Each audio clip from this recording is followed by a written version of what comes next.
then update on disaster and emergency services, and finally talking about litter in Billings. Before we get into those items, just remind everybody our procedure is a little more informal during work session. We don't make formal decisions, though we may give direction to staff, and that may involve a vote. Usually we don't have votes. We're just listening and having a discussion. Before we get into those three items, though, we do have an opportunity for public comment. We'll have an opportunity for public comment on each of those three items when we get into them and after we've had a initial presentation. So if you want to hear that presentation and then comment, please wait until we get to that point. But if you've got to leave, this is an okay time now to comment on anything on our agenda or anything not on our agenda. So if you'd like to comment, this is your opportunity. Do we have anybody from the public who would like to comment on all items? If so, please come to the podium. We just ask that you speak into the mic clearly, loudly, and keep your comments to 3 minutes and tell us who you are. Is there any public comment at this point? Any public comment? Sir. My name is Ryan Starks. Live at 225 Prospectors Lane. Is it on? Yep. Is that better? Okay. Thank you. First of all, I just wanted to thank Mayor Cole and Chris for the city tickets last week for the baseball game. It was a fun time. Lots of people showed up, and we really appreciate it. Pleasure. I'm here to speak on item 3, the litter in Billings. And usually when I come to council meetings, it's to oppose something. This time, I'm here in support. I've worked for the Solid Waste Division for 5 years now. I saw the comments from the public about how the garbage men are lazy and so on. And that doesn't bother me at all. And most of our drivers are not bothered by it. You can call us a lot of things, but don't call us late for dinner. In my 5 years with the city, I have seen the public constantly abuse the Solid Waste Division. Every week, there are many garbage cans overfilled all over the city. People put their garbage out late or miss their day and call in, sometimes abusing the secretary or the supervisor. They say they got missed. This causes another truck to have to be dispatched to the missed pickup. This costs the city money and time that those employees could be doing much needed other tasks in other areas. We've always been short-staffed in the 5 years I've been there, but we've never let that get in the way of collections. I support what the city is doing, making the citizens follow the rules and policies that have always been there, just seldom followed. Just to be clear, if your lid gets blown open by the wind, we will still pick it up. If you can't close your lid because there's too much garbage filled on the top, it makes a mess and it should be left behind. If your garbage isn't out by 7 a.m., that doesn't mean we missed it. That means you need to follow the rules. I know most of the citizens are appreciative and happy with the work that is done, and it is probably a smaller percentage that need to learn to quit complaining and breaking the rules. It's like getting mad at the police for giving you a speeding ticket when you were driving too fast. You're in the wrong. Also, the issue with the garbage along South Billings Boulevard and Blue Creek Road, all of our trucks have a way to close off where the garbage is hauled so it doesn't fly out, and all of our drivers take advantage of that and use that. I'm not going to say 100% of our garbage gets there, but about 95%, and that's more of a liberal number there of what goes in our trucks makes it to the landfill. Majority of what you see on those roads are from the public not tarping their loads, and some from county garbage collection because they have to go further. They fill up their trucks more. This is not a problem with the Solid Waste Division. This is a problem of people who think they don't have to be accountable and use the city as their scapegoat to blame. Next time you see a cost and service increase, you should take into account the wasted money that some of your fellow citizens cost you instead of just blaming the city. Thank you. Okay. And thank you. Is there any public comment? Any other public comment at this time? Before we close the public comment period? No one's coming forward, so we'll close the public comment period for now and move on to our regular agenda. But before I do, Kevin, you are our city administrator this evening. Do you have anything in the way of preliminaries? Nope, Mayor, I don't. We do have a little just introduction that we don't want to forget about before we get to item number 1, but that's it. Thank you. Yeah, very good. Thank you. We do want to hear, we've got some new people in the planning department and others, and Wes here to Tell us more. Wyeth? Yeah, thank you very much, Mayor and Council. Just very briefly, wanted to introduce you to our consulting team. So this week, we are working very focused on the Montana Land Use and Planning Act work that we have to do to develop our new future land use plan and land use map. We have our consulting team here in town today and the next couple of days from Orion Planning and Design. Allison Mauk, who's over to my right, is the project leader. She's here with some of her staff. We also have our economic development team who's also here, SB Friedman, as part of that group. And then we're working remotely with Kittleson and Associates, who's the transportation consultant on this project as well. So just wanted to let you know and introduce you to this team. They're here visiting, some from as short away as Missoula, some from as far away as New York and Tennessee, but we're excited. We just did a bunch of stakeholder interviews this afternoon with folks talking about economic development issues, housing, environmental issues. We did a tour this morning with them thank goodness, Met Transit loaned us a small bus and we drove them all over the city to look at things. And so anyway, it's exciting and we're excited to be moving this forward. Obviously, we have to be bringing things to you later this year and wrap things up by May of 2026. So we're moving along, but just wanted to let you know and introduce the group. Like I said, who's here, and they'll be working and talking to people in the community for the next couple of days as part of their initial time on the ground, and then they'll be back and we'll be having a lot more public engagement in addition to all the work that's happening right now. So just wanted to share that with you, and we've had staff also working here with us, Anna and Tate and Elise from planning this afternoon and throughout the day, and we'll be working the next couple of days. Very good. Thank you, Wyeth, and thank you, consulting team. Welcome to Billings. Wyeth, a question: if members of the City Council want to have communication with the consulting team while they're in town here this week or later, how would they do that, or what would be appropriate way to do that? Sure. Yeah, Mayor. If you reach out to me and or Anna, we can figure out. We've got stakeholder meetings, like I said, that are going on. Our interim planning commission actually is participating. We've had some of them participate in their meeting on Thursday evening at 4:30, and we're going to do a recap report out on what we've done this week. So that would be a great opportunity if you wanted to plug into that or shoot us a message and we can get back with you and figure out where we could connect you in. And they're going to be back. This is, like I said, this is the first visit, but the interim planning commission meeting on Thursday is a great opportunity. It's publicly noticed, so however many people show up, it doesn't matter. And we're going to be giving a review with that committee on what's been going on this week. Okay, very good. Thank you very much. All right, thanks very much. Then our first item up on our regular agenda is our Allies in Aging presentation, also known as the Eric and Tyler Show. Welcome to our diamond arrangement table here. Nice. The idea of work sessions is to have a little more informal chat and not have you feel like you're being cross-examined Yeah, I in like a court it. of law. So This is welcome, nice. Hello, Eric everybody. and Tyler. Hello, council and mayor. If you guys can introduce yourselves, and then I don't think we have anything from the staff side, so we'll just hand it to you to take over. Sure. Can you hear me okay? Is this working well? Okay, so I'm Erica Purington.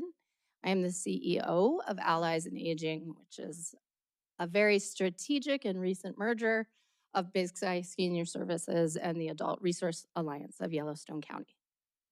My name is Tyler Amundsen. I'm the new Director of Mission and Development at Allies in Aging, previously the Executive Director of Big Sky Senior Services.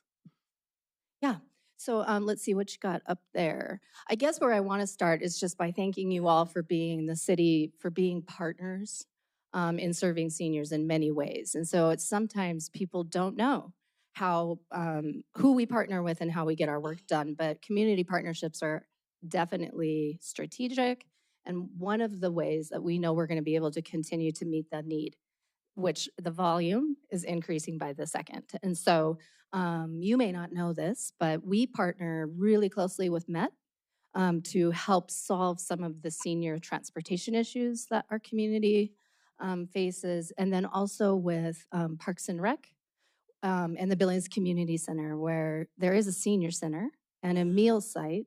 All kinds of things, cool things that go on there, but then also all of the senior exercise classes that are offered in the city are offered through that program. So it's really wonderful. What comes with that partnership too is that $100,000 a year goes back to the city from the Yellowstone County Senior Mill Levy funds.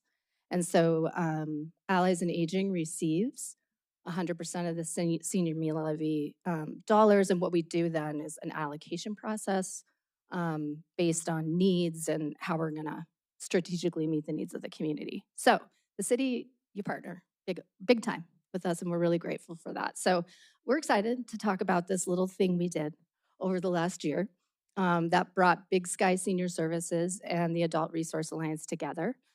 So Tyler and I, it was probably about a year ago, started meeting really back of the napkin meetings, like, hey, and we were building on conversations that have been had by many leaders for years and years. It's been talked about. So it wasn't something we can't take credit for coming up with it. But we definitely drew some things out and thought, you know, is this worth pursuing? We knew that the resources were not currently meeting the need, and that the need is just multiplying beyond measure. And so it didn't take us very long to figure out that what was going to make sense was for us to join forces so that we could use resources better and serve more people, and also combine things under one roof. So it's more like a one-stop shop for seniors and the people who are caring for them. So the following 9 months, which was very quick but intentionally fast, we worked with our boards, we worked with attorneys and consultants to get the merger done. So as of July 1st, we are, I'll just say, legally merged. But we are legally merged. We're all under one roof. We've combined our boards, had our first board meeting in July, and we have now combined our teams and our programs. And so we are already seeing the great benefits of the merger. But I want to hand the mic to Tyler. So you can talk a little bit, first of all, if you talk a little bit about the branding project, because we're really excited about our name and how we got there and what it means for us, and then some about our current programs and our needs. Yeah. So when we started the merger process, one of the things we recognized is that we needed a brand that could speak to the whole community and bring both our teams together as well as supporting folks in the community. So we went through a branding process of looking for something that was both aspirational, where we're headed, but also reminding folks what we do. And so you'll see our name on the screen now as Allies in Aging. We believe that not only are we allies with folks that are aging, but that people that are aging are part of the ally process to support folks throughout their lifetime. This city's taken really seriously the age-friendly conversation. And so we wanted to make sure to brand that part of it. The other thing, though, that's so key is our tagline, which is senior services, lifelong support. We do all the senior services in this county now, and are probably the largest senior service provider in the state now doing the services that we do.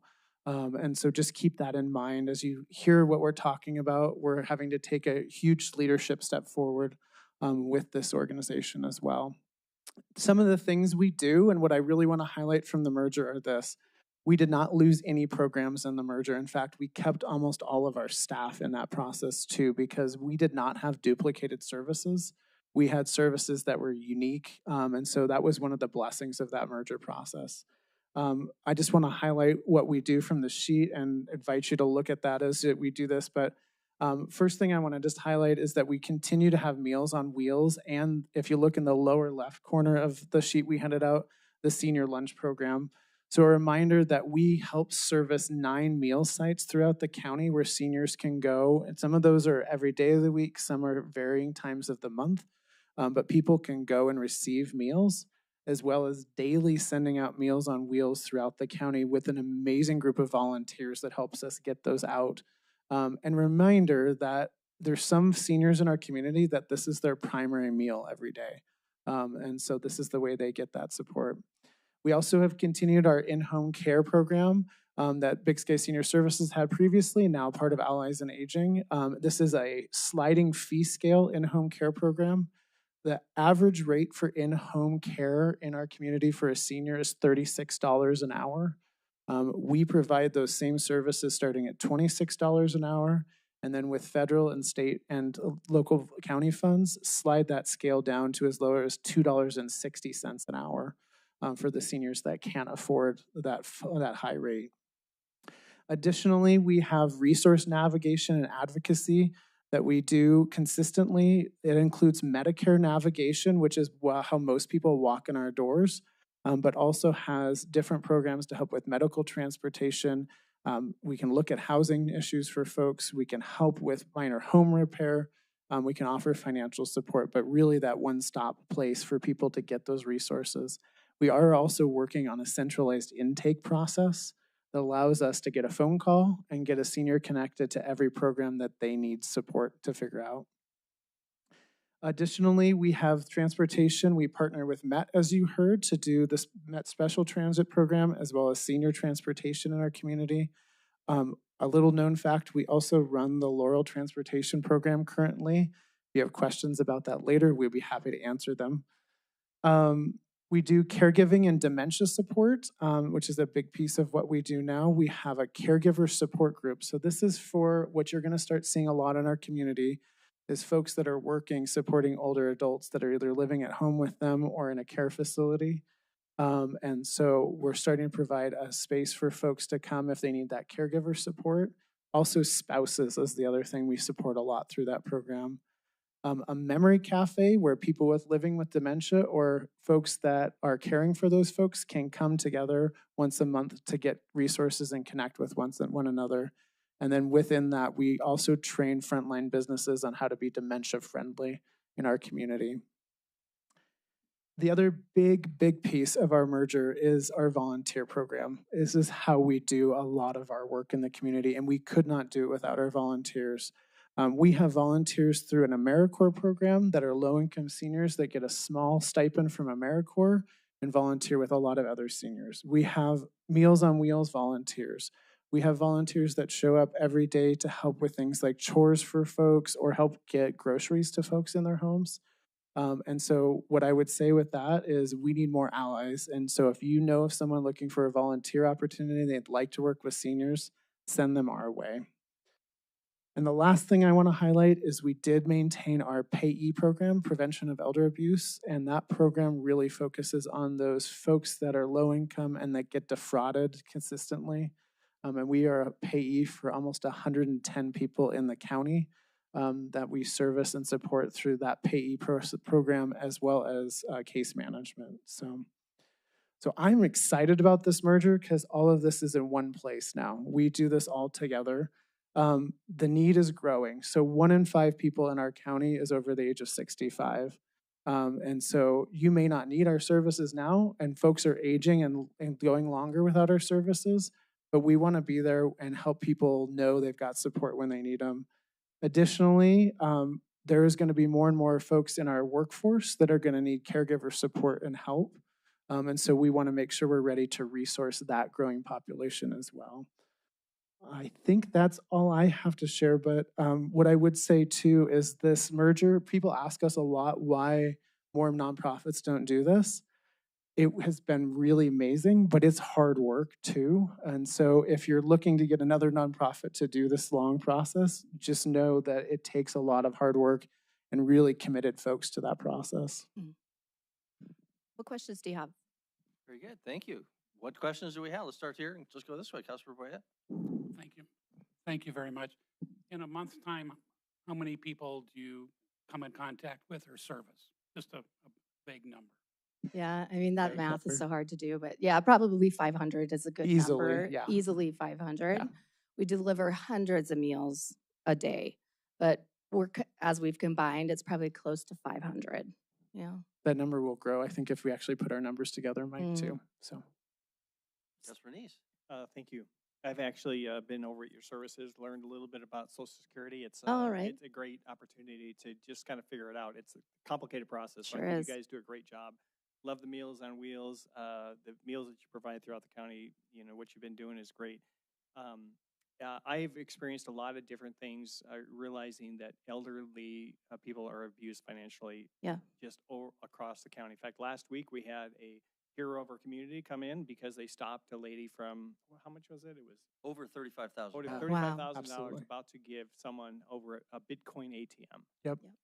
Do you guys work with educating businesses, putting signs on their ATM if you're elderly or if you're being told something to help prevent that type of thing from happening? Because, or with state legislators, some way to protect our community that way. I love this Go part. ahead. This Yeah. is, this is part of the merger. So that was majorly a program of Big Sky previously, but we didn't have all the resources we needed. So combined, yes, we have done that. We've actually gone, and a lot of those ATMs are in now grocery stores, but originally they were in the smoke shops around town, those Bitcoin ATMs. And yes, we actually have gone and talked to management and gotten signs and placards put on some of them, but we need more. And so part of what I'm hopeful with this merger is that we can put some more resources into Yeah. what you're talking about. And stronger advocacy. So that's a great point. So part of Tyler's job is just engaging in advocacy differently than we have. We just haven't, we just haven't had to. And so we're just with the growing population and the fraud. And I think there's definitely some legislation that we can push on a little bit, and Tyler will be instrumental. Well, if you do come up with any kind of legislation, you want council support, make sure you get a hold of our legislative committee because Great. we can sure work with the Thank you. legislators to help you on that. Thank you. Absolutely. And then one other thing I saw in here, your Yellowstone County Guardianship Council, again, they're a volunteer organization with you Correct. guys, because I think that's really important too. One of the things that I've seen, again, experienced in my life is elderly people, when they have serious memory issues, they're not protected. Right. Yeah. And the banks don't recognize a lot of different legal paperwork until a guardianship is actually assigned. Correct. And so again, all those people are vulnerable until something happens. And so those are the kind of things I think really help our community know that's out there. Yeah. To get people help to get them in that area. So thank you Yeah. again for all you guys do. Yeah. Thank you. Thank you. Good. Councilmember Ripsis, Councilmember Gillick. Thanks for reminding us of that there is a county levy, mill levy for Yeah. that raises funds, and then also just remind us that some of that ends up going to the city for services provided. I've wanted that myself, so thank you for what you're doing, and just to the general public, great volunteer opportunity. Yeah. Thank you. Last year, it was about $800,000 worth of savings because of our volunteers. We have 300 plus volunteers. Pretty cool. So I've been in the nonprofit sector for a while. You two have been in there longer than I have. I don't know that the community appreciates what a big deal this is. Thanks, Jen. Thank you, Jennifer. Thanks. Billings has a lot of nonprofits Yeah. full of good people doing good work, scrounging for resources. Yeah. Very few nonprofits in our community get to scale to actually move the needle on the social problem that they want to solve. We've been in some of those Yeah. fights on homelessness. I've worked on them in early childhood issues. It is something that our community is profoundly challenged with. Mhm. And when I saw the announcement, I yelped. I don't want this to be condescending. I'm so proud of the two Oh, of you. thank you. Thank you, Jennifer. Because I know how many times you must have said, this What are might we not- doing? This might not work. Yeah. And Yeah. people had feelings about it and emotions about it and fears about it. And you two persevered and you did what I hope so many more nonprofits do. Thank you. I'm just so grateful for your leadership. Oh, thank you so much I for can't that. say enough about what I hope a harbinger this is for our community. Yeah, thank you so much for Thanks, that. And Jennifer. we should shout kudos out to our boards. They both were incredible in the process. I can't say enough about that process. The boards, if you don't have a good board behind you, it wouldn't have worked. It was amazing. Yeah. Epic. Please start a training series for how Yeah. to merge Tomorrow. and get to scale. We'll do that tomorrow. Very good. Thank you. Councilmember Rogers, nothing. Kevin, Councilmember Asperleiter, Councilmember Kennedy. Keeping time. Final question then, what's your biggest challenge and how can the city, either capital C, corporate Yeah. city or little c city, people in our community help with? Yeah. So our programs have wait lists. You know, I mean, and the fact is, when we talk about aging services, we're not talking. We say they, but the fact is, we're talking about us. All of us are in that same process, and so we are really looking at how do we develop things that are sustainable over time, but that we can. The baby boomer population has aged. So here we are, and the volume is just ever increasing. And so when you think about long-term care, for 15 in the last several years in our state have closed, 15 facilities, long-term facilities have closed.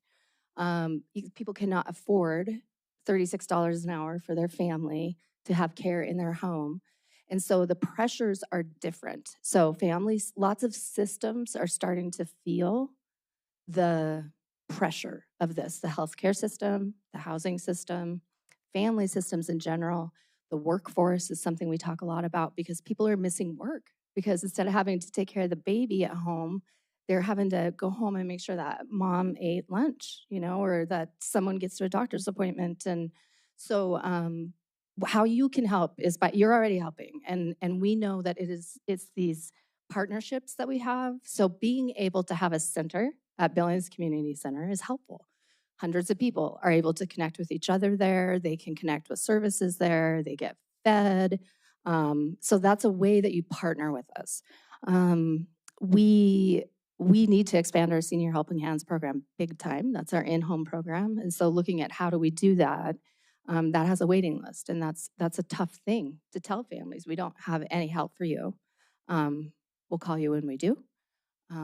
But at the end of the day, it all has a good business case because what's happening is family systems are really feeling stressed by this. And so we would always look forward to any conversations about ongoing collaboration, new collaboration, what something might look like on a bigger scale. And you're already helping us probably, with a medium-sized C.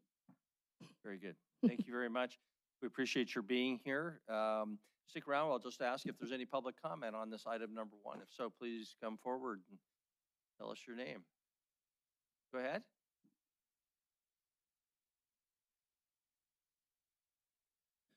Kevin Nelson, 4235 Bruce Avenue. Appreciate your work.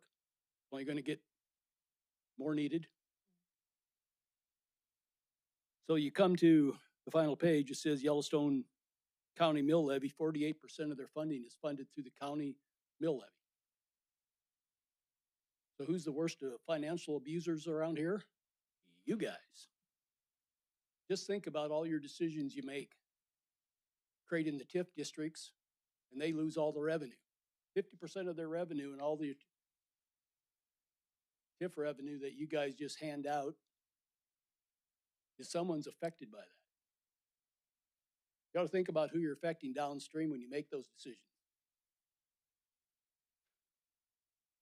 I think if you want to be a better partner with this group, this was an interesting article. Billings' mom and son were killed in West End crash. So the son picks the mother up from the nursing home and some piece of trash T-bones them on Broadwater almost a year ago and kills them both, right on 24th and Broadwater. What was the end? Serious fatal crashes in Billings so far has eclipsed 2013. They talk about 11 fatalities and 13 fatalities. And the reason I say that is the liberties these senior citizens are losing, because I don't think there's so many of them are just afraid to go out and drive anymore because of this traffic problem we have in Billings, and they just don't want to go do it anymore. I've talked to how many senior citizens have we talked to that said, hey, I'm just uncomfortable out there in traffic anymore. Here's another one. This is next door at some app. But this woman posted this article. She's concerned. She's lived there 19 years, and some piece of trash moves in with the kid, and the stereos are banging, and the music is banging. She doesn't know what to do. She's a prisoner in her own house. And so these are the kind of situations that really make the senior community vulnerable. You got people that just refuse to have any decorum in civil society. You got this race mentality up and down the street, driving the seniors staying at home. You guys are sitting there taking their money away from them. So when you think through these TIF applications, you ought to think, maybe there is some some downstream people that are gonna be affected by our decisions. So maybe not everyone needs to be granted TIF money. Maybe you ought to remit that back to the taxing jurisdictions and let that money go back to where it was originally supposed to be, because these people are gonna need it. Thanks. Very good. Thank you. Any other public comment on this item? Okay, no one's coming forward, so we'll close the public comment period. Again, thank you. See you Just a all. reminder to the public, 48% of their, your budget does come from the county mill levy, but that means that the majority does not. Right. And this is a 501c3, and if you're interested in supporting especially a particular aspect of what they do, please reach out to Allies in Aging. So thank you very much. Very good. Second item up is our Disaster and Emergency Services update by our DES coordinator, Derek Yeager. Welcome to the Diamond, Derek. Yeah. Oh, great. Councilmember Tidswell, welcome. Please, when we go around with questions, make sure I see Councilmember Tidswell if he puts up his little yellow hand. So, Derek, we don't, you were basically our staff report tonight, I think, so we'll just turn it over to you. I got a few things here. I was talking with, oh, excuse me. Sorry, usually I'm a little bit loud, so I'll try and talk quieter. But speaking with a few of you earlier, I think the majority of the interest was around public information, public alerting, the Everbridge system. I had prepared a few slides, not knowing exactly what your interests were, but I think I can just skip to the Everbridge if that's okay with you guys. Sure, sure. Okay, I'll just go ahead and move forward here. So the Everbridge system is jointly shared between Yellowstone County and the city of Billings. And it came after the sirens were decommissioned in somewhere around 2017. The arrangement at that point was to use what was called Code Red, which was another application that was almost identical to Everbridge. Somewhere along the way there, they decided to make this change and went to Everbridge. So what Everbridge is literally just an application that connects the government to the public. It's a subscription service, and its uniqueness and only unique features are that it connects to what's referred to as IPAWS, and that is a federal alerting system. You're familiar with it in the sense that when you receive an Amber Alert, that is an IPAWS warning. When you receive National Weather Service, severe thunderstorm, tornado warnings, winter warnings, that is IPAWS. And so these applications have API interfaces that pick up these warnings as they hit that wire, and they simply retransmit them. So what makes IPAWS stand out from, say, WeatherBug, Weather Underground, the weatherchannel.com, and other similar applications is its government purpose. The government purpose in this application is the sharing of information such as water main breaks, neighborhoods that are out of water, garbage collection schedules. There's any manner of ways that you can use this. Since 2019, when the application was purchased, it has not received a lot of attention and has not received a lot of use. In fact, here in about the last 3 months, we've used it more than it's been used since it was purchased. That being said, there's obviously quite a lot of kinks to it that need worked out, which is the purpose for energizing that. So I'll just go through a couple of things about it. And I did bring some statistics. I know, Mayor, you had called earlier. One of the bigger things is, again, this was the siren map. And so we've heard some feedback about bring back the sirens. And one of the reasons why those were decommissioned in around the 2017 era was that they were single purpose. They were for tornadoes only. They were used once around every 10 years was its efficacy rate. And what they did was simply to draw attention to your TV, to your email, to the news, to go to social media, to alert you that there was an issue. The cost of that system, a lot of those systems were Cold War era siren systems. The cost of running it and making any sort of upgrades was fairly financially prohibitive to the entities involved at the time. And so that was the movement away from that system. So as we went forward and look at IPAWS here, the number of subscriptions runs right around 15,433, and that's throughout the entirety of Yellowstone County. Pretty dismal number, and I think a lot of that is just, again, back to the sense that since it was purchased in 2019 or in 2023, it just hasn't gotten a lot of use, and therefore there's not a lot of bugs that are worked out. The app, again, back to the unique feature of the app, it doesn't do anything that weather.com or Weather Underground, numerous other types of apps would not already do for you. The purpose of that app is to have government communication back to the citizenry. At the time, there was not necessarily any protocol that established, hey, we're going to share information about this car crash or this road blockage or any manner of other information. And so essentially the app sat dormant for the last several years until here just recently. In the last few weeks, we've been energizing that a little bit more, trying to figure out and work the kinks out and get it established to the point where it is easy to set up, where there's a defined setup procedure. We've learned a lot of things here in the last few weeks about it, but it's got a little ways to go. We need to get a couple of the technical aspects adjusted, put together, and operating efficiently. At that point, our intent with that would be to take that out and promote signups, whether it's at booths, the fair, in city offices, on websites, and make this simple. We've been experimenting with scan a QR code on your cell phone and it hooks you right up. One of the things about the app, it does have an incredible amount of information that you can obtain for yourself. And so what any one user in the end what type of information they would be able to garner is set up in their profile. Do you want to know about garbage collection? Do you want to know about tornadoes, flash floods? Do you want to know about road closures? It's highly customizable at the end user form, which is something that not everybody is accustomed to. So we're working up some instructions on that and how to work that.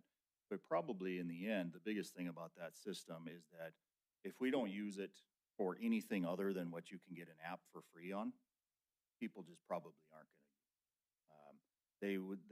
They can go on the App Store or Google Play Store on their phones. They can download any number of apps that are free to them, and it would accomplish essentially the same thing with transmitting them severe storm warnings, tornado warnings, flood warnings. The uniqueness around this app, again, it was that it would allows the city or the county to share information with them that they would not get from those other apps.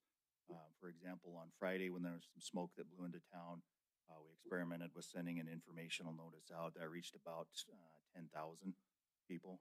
Every time an alert goes out, we can see how many got it through text, email, phone call, if they hit confirm that they received it. And so that was one of the examples. But that's an example of the type of information that sets the application apart from any other sort of standard app on the market. Again, going forward, it's if we want that sort of participation, and the unfortunate thing about this, as opposed to a siren system, when you sound a siren system, everybody goes, I wonder what that's for. This app, if we want people to use it, it's entirely subscription based. And so, well, again, to set this app apart really requires that we start using it for the information that people would go to look for, whether that's relevant to them because they're in the city or the county, any number of ways, road closures. Just was speaking with Deb from Public Works. As soon as we get some of these kinks worked out, we want to start experimenting with using it for if Skyway Drive is closed before they come all the way around town trying to access that road, you would get an informational notice, things like that nature. And then if we get to that point, or when we get to that point, the social media campaign to get the sign up going out there, some phone numbers to call if you're needing help customizing the app, setting it up, anything of that nature. So there's definitely a plan. It's a slow plan. It's energizing something that hasn't gotten a lot of use in the last couple of years. And so there's a lot of T's to cross, a lot of I's to dot as we go through that process. Would you like to finish your presentation? No, I think that's, yeah. You want to open up questions? You bet. Thank you. Okay, we'll do it then, Councilmember Kenny. Eric, on the 10,000 is nothing. Right. That's on that line, and it's probably one of the best kept secrets. So we've really been uncovered in this community for quite a while, and a lot of people rely on the internet. It's really kind of interesting watching the episode over in Anaconda and the people and the information that comes out from each different group. It may be true, it may be not. So I would really encourage you to go forward and and get mostly everybody in this community. The reason why we got rid of the sirens many years ago is it cost 120,000 at that time, 15 years ago, to replace them. So Mr. Kraft had a different idea, but nothing really has taken place. The question I have for you, the year after the tornado, and everyone's a little jumpy in town because of tornadoes, and they should be, we had an event at Metro Park, and there was a tornado spotted 4 miles to the north of the airport. So when you have an alert system and you have a large event, who's going to call the shots on saying that you need to close down the event? You need to do something, because that event, we had someone that wanted to close it down. And why would you send 7,000 people out of that building and go home and close an event? And I've always had concern over that. So my concern is, if you have this targeted piece, who's going to make the decisions for large groups of people, and who enforces it? That's a complex question. So in the example you gave with the tornado being sighted north of town, the National Weather Service always issues those any sort of meteorological event. That event would be communicated through Everbridge, not unlike any other sort of weather app. Now, in the circumstance where you have a large public gathering, an event, whether it's Alive After 5, something to do at the Metro, we've encouraged those entities to construct what's called a special event emergency plan. Ultimately, the responsibility for postponement, cancellation, or continuation on with any event is up to the organizer. I know there's various models of that out there, but locally we do not have good governing policy on the authority in those regards. And so if I'm reading between the lines and saying, is that a decision I get to make? It's not. Great. Dirk, why don't you go ahead and finish up rather than going around for questions on the notification issue and then having you continue and having more questions. Let's get your presentation. That'll speed up the process perhaps. Oh, sure. I can just go through. I just had a couple more things here as it relates to the public warning system. One of the things we looked at here on this graph just demonstrates anytime there's some sort of a big event, whether that's even locally or nationally, we see a little spike in registry. But then you'll see the number of total registered go up, anywhere from several hundred to several thousands after one of these events. And then after an amount of time, usually in the order of about 3 months, because that app is unused in the ways that I think it was originally intended, the amount of deletions of that app from the devices, almost identical scale. And so what that really is meaning is that something happens in the Heights, something happens with an air show, there's some sort of an event, people go on there, they download it, it doesn't work, it's not getting the messages to them, they delete the application, and almost the same number that they signed up for during that event. And I think that kind of relates to my earlier comment about once we get the T's crossed and I's dotted and we get all of the technical componentry of this system out and working and make this easy to sign up for, really the emphasis to see people subscribe to it and actually continue to use it is going to be the sharing of information, whether that's, hey, the smoke's blowing into town from this way. Perhaps there's some sort of advisory message related to Councilmember Kennedy's idea of if there's events downtown, there's a little more attention paid to that, just to be informative, things of that nature. That's what will keep people, I think, using the system. I know a number of people I've heard from, and I myself, why would you keep an app that doesn't tell you anything? And that's really going to be the ticket. Because again, the standalone features of this is it connects us to iPause. And luckily we live in a community where we don't have these sorts of issues. iPause is specifically reserved for immediate danger to life and health type issues. So say hazardous material, chemical release, some sort of flooding event due to a ditch failure that poses an immediate danger to life and health. Sure, that's an iPause, and we can do that through the system. That's the one that comes across your TV, hits your email, cell phone, whether you wanted it to or not kind of a thing. But for all other information about weather, about events, about what's happening, that's what makes that application standalone. And so I think that what the graph demonstrates is people's interests go up when there's something happening. But then because the app is not transmitting them anything useful in between these long periods of times, they're deleting that app and no longer subscribing. And so again, once we get the T's crossed, I's dotted, we get some of those technical components worked out.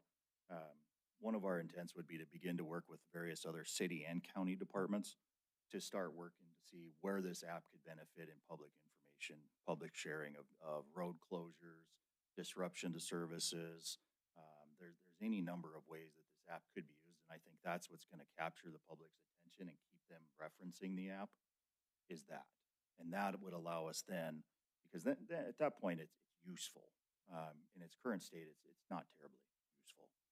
Once it's useful and we capture that attention, that's also what's going to say when the consequence of a weather event or any sort of other emergency starts to amass, that's how we capture that audience, is through that subscription. Again, I had a whole bunch of other stuff on emergency management. No need to go through it. I know this was kind of the majority of the conversation here tonight, but I'm willing to entertain any questions. Great. And questions, comments? We started there. Last time I just go this way. Anything down here? Yeah, thanks. Derek, as you were talking, I don't have the app downloaded. I'm not signed up. And so I went and pulled up my app store and I typed in Everbridge. And there is 3 apps.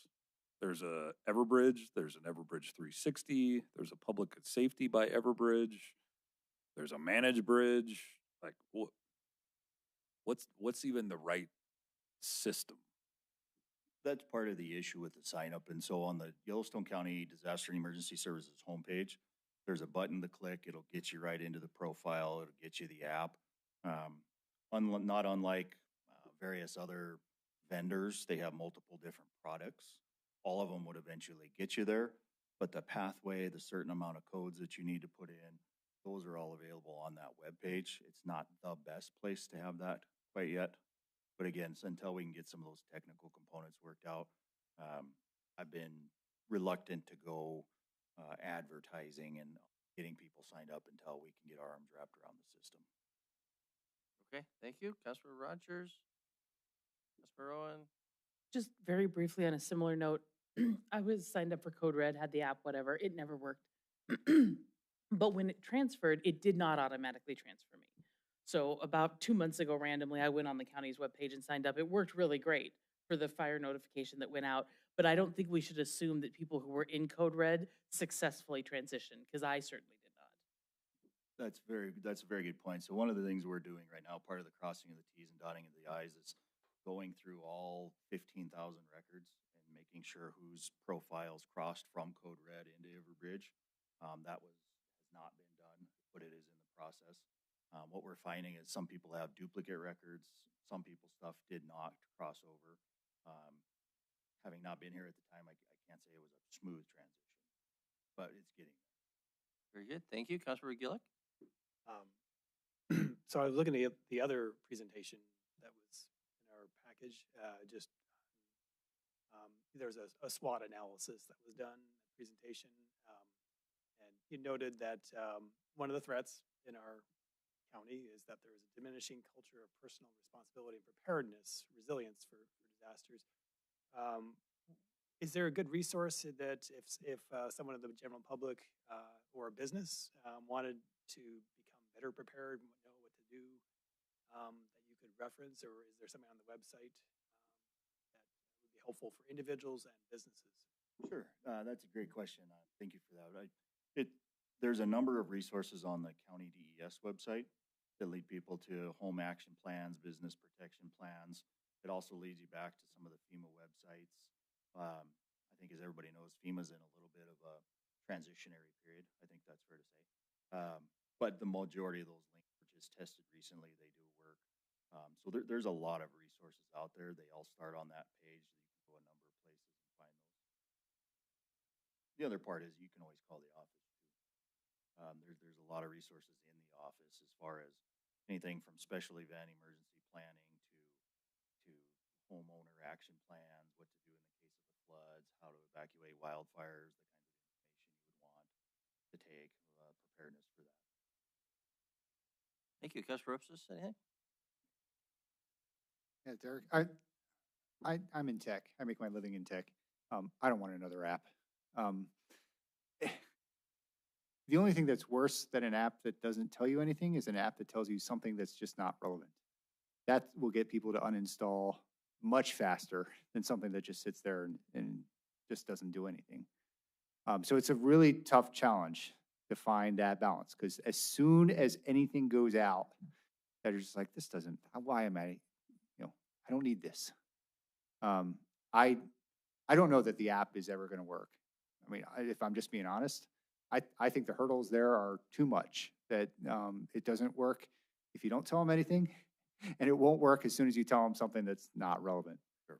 I hope we're looking at other options to get the word out that is not going to rely on people to self-opt in to an app. I don't know what the answer is. That's your job, I guess. But Thanks for that. If I can help in any way, I'm happy to do it, but good luck to you. I appreciate those comments. We've heard from people who wish to know more. We've heard from a lot of people who wish to know less. Yeah, finding that balance in there. I don't know that there's a perfect one.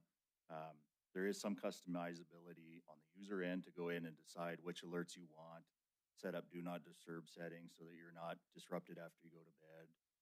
Or perhaps you would like to know about the tornado at 2 a.m. or something of that nature. There's a lot of customization features in there, but I think since the advent of these kinds of applications, municipalities, counties all around the country are struggling with this. I think somebody pointed out earlier some of the incidents in Texas and other places. One of the challenges we have, and actually the police department and public works have been really great about supporting us, is we have a two-man office or a two-person office. The likelihood that we're there in that instant, perhaps it's a weekend, it's after hours, what exactly is the scenario, who does the message need to go to, what does it need to say? There's a lot of limitations in that regard, so I appreciate your comments very much. You're good, Councilmember Neese? Yeah, thank you, Mayor. I'll talk about the notification app in a minute, but I want to just double check really this is for Kevin on this, is because this is emergency preparedness. How often does the city actually, as Councilmember Gulick was talking about, preparing and practicing and doing that type of thing? We have a new building here. Have we run any kind of emergency scenarios here, or do we have a continuity plan that we have practiced and worked out at all? Is that part of this? So Councilmember Neese, for this building, no, we haven't got anything practiced or anything at this point yet. In the past, we have worked with the DES office for things like that and putting together plans. So again, it's part of the growing pains that we got to get figured out here too. Okay, so you would work with the DES now to help that. And do you know how long something like that's going to take for this particular building and for the workers in here to have that plan so they know what to do in case of, some event? Yeah, I don't have a time frame on that, Councilmember. Okay. I would think that's would be a priority that we would have to work on. I agree that notification of the public, it has to be out there, but I think we as a city are responsible for this new facility. We need to make sure we get a good plan in place. And so if you could help the city do that, that would be very, very helpful. Let me get back to the app. Tom brings up a good point about the, if you get an app that's a nuisance, you're going to delete it. I've had a few of those and I've deleted them. The app, I actually, as I mentioned, I get notices from Alexa in code red before a storm ever came over on Everbridge. I did get the smoke in the heights notification, which was nice because I wouldn't have known that other than Kevin had sent us a text message about what it was. But the rest of the heights didn't know what that was. And so that was very helpful. So I think there is some use for this, but it doesn't work as far as in most of the time. I mean, I followed the county website when it first came out, got signed up, didn't get any notices. Then I finally checked the app one time and wanted me to download it again after a while and then switch over to the county somehow. So there's a lot of things that made it confusing. So all the people who originally signed up for it are probably like in the boat that I have. And only just, last month did I find out the new app had to be downloaded and changed over, because maybe that's why it wasn't working for all this time. But we have, as far as getting it out there and working the bugs out of it, we've had updates before like this, and I've heard the same thing. Nothing's changed since the last update as far as getting more people enrolled. We have a public works department. We have Debbie, who's our public works director here. We have the chief of police here. Maybe they should be sitting at the table to talk to you about how we can, this is work session, to work out how can we get notification. A QR code on the billing statements that go out every single month. I could just pull it up with my phone and QR code it out there. We have people coming and going in here in this new building all over the place. There's no QR codes or no setups. You know, that's another place that could be happening. And then we just had this great presentation from Allies in Aging. They touch people all over every single day, working with them to train them how to sign up our seniors for this and get them all on their devices. Now, some of them still have flip phones, so that may not work, but you can have phone calls. You can set up phone calls. So getting them engaged in this, I think you could, double or triple because remember, aging population is growing. And so I think you can probably get your enrollment in this a lot sooner. But I say this now, but it is, my concern is this is just not going to go anywhere. Just like the last update saying we would get all these enrollments done. We would try to work with Public Works. We would try to do something else, but nothing happened. So can you kind of explain how this is going to be different? This update is going to be different than when we, a year from now, when we have another update, we don't get this dismal report about how enrollment is down 10,000 people for a county of what, 160,000? Yeah, fair enough. I can't, I guess, speak to the last briefing you had. This is the first time I've spoken with you about it. I can tell you what You're right. I'm sorry. Let me say one thing. You weren't here at the time we had that. And so none of that was, there could have been a lot lost in translation between the last person over this and you. So just as for your benefit, I do give you that. So. Yeah. So we do have signups there at the front desk, and the administration are here right there next door in the hall. There's flyers there. There's one-page handouts, little leaflets. They do have the QR code. Those have been tested. Those work. We have begun distributing them to other city and county offices that are dispersed. We have begun having conversations with both police department and Public Works. As I mentioned earlier, those are reaching out to Chief St. John and Director Mailing there from Public Works about, hey, the reality is if one of the two of us that are in that office simply aren't there when one of these situations arises, it would be great to have other staff in those departments particularly trained in the ability to use it to send out public messaging. I think between like a 911 center or something like that? That would normally be the case. Our 911 center, I would suggest to you, is woefully understaffed for that purpose. And so a lot of this with regard to road closures, perhaps there's a neighborhood out of water for a public or a water main break. Those folks would be the best to do it. The alerts that I've sent out have been from the cell phone. They take 5 minutes. It's a fairly simple process. The other side of that is, as Councilmember Owen pointed out, is getting all of the profiles for those who have signed up, migrated from Code Red into Everbridge, and taking on the new ones and making sure that they're organized, that they're not duplicated, that the contacts are still relevant. There's a fair amount of that work there. And so in the first year of this office, taking the first 9 to 10 months to deep dive every file, program, project, places we are, places we aren't, what's coming out of it. This is certainly one of the ones that rises to the top for me. So I can appreciate your concern on, we're tired of hearing about it. We would like to see some progress. Well noted. You'll see it. Thank you. Very good. Thank you. Customer Brett? Do you have a time frame? Yeah, I don't think this takes much longer. We need to make it through the remainder of the 15,000 or so, 14,000 of the records that are in that system. We're a little better than 2/3 of the way through that.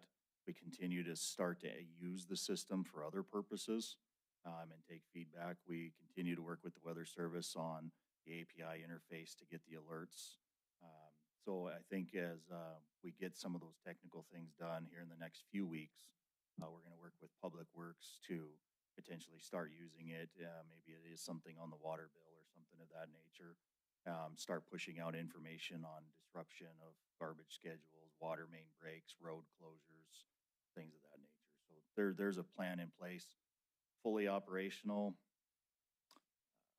I guess I would suggest to you it's fully operational now, except there's a few of these housekeeping items. But to transmit alerts, it works. To transmit over iPause, it works. It's just fine tuning. Again, do we have when this thing be fully operational that I can say right now to the public, use this right away, or use it right now? When would that be? People can use it now. They can sign up. They can get the alerts. They can be warned of anything that they select in the options, from thunderstorms to snowstorms to flood alerts. So it's working right now. It works. It does. We just have to get these to work. A lot of it is the way that they sign up, and that's the part that we're trying to get synthesized so that it's a little simpler. Okay, very good. Derek, just a few comments and a final question. One, my comment is, as good as the system may be, you can still have a lot of operator error. And I am case in chief. I was signed up with Code Red, never worked very well. I was signed up with Everbridge, didn't work at all. And then I realized about 2 weeks ago when I was looking into it, my phone notifications were allowing national alerts, but there's a special button for local and state notifications. And that little toggle was not on. So just be warned, if anybody's signed up for Everbridge and you're not getting results, check your own phone and make sure you have enabled notifications for local and state, because you can't fix that. You can't fix stupid, and again, I'm stupid. So second thing, I just to echo some of these other issues about training on emergency response, we're not there yet. I mean, we need to be engaging this group, myself, about exactly what to do when, and have some dry runs. So I know LAPC has talked about that, and we need to really dig into that. And I think you know that and probably agree with that wholeheartedly, but I just want to underline that. The other thing that you would know and is that our EOP, our Emergency Operations Plan, is now out of date. This is the version that goes back to 2019. And so I know you and your extensive staff are working on that. And that's part of the issue. And obviously with the transition, that's an issue, but we need to get into that and get that updated. And that's an opportunity to come back to all these issues as well. And then last comment on this issue of how do we get people to engage with Everbridge.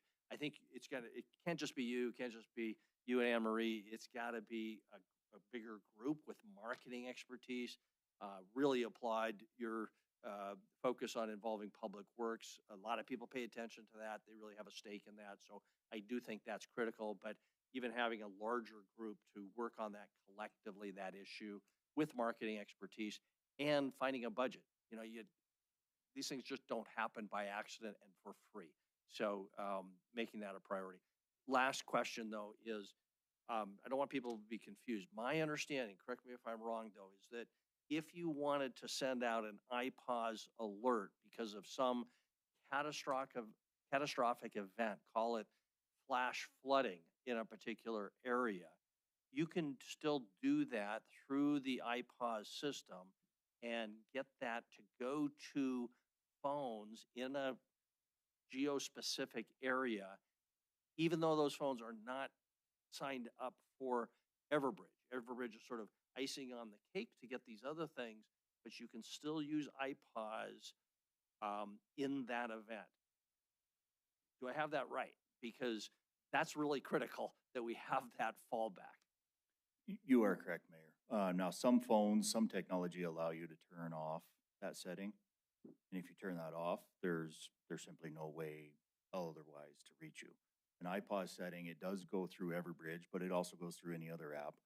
But that goes in through a federal government portal, and you get to select what type of alert and the way you want to push it into the area with that information.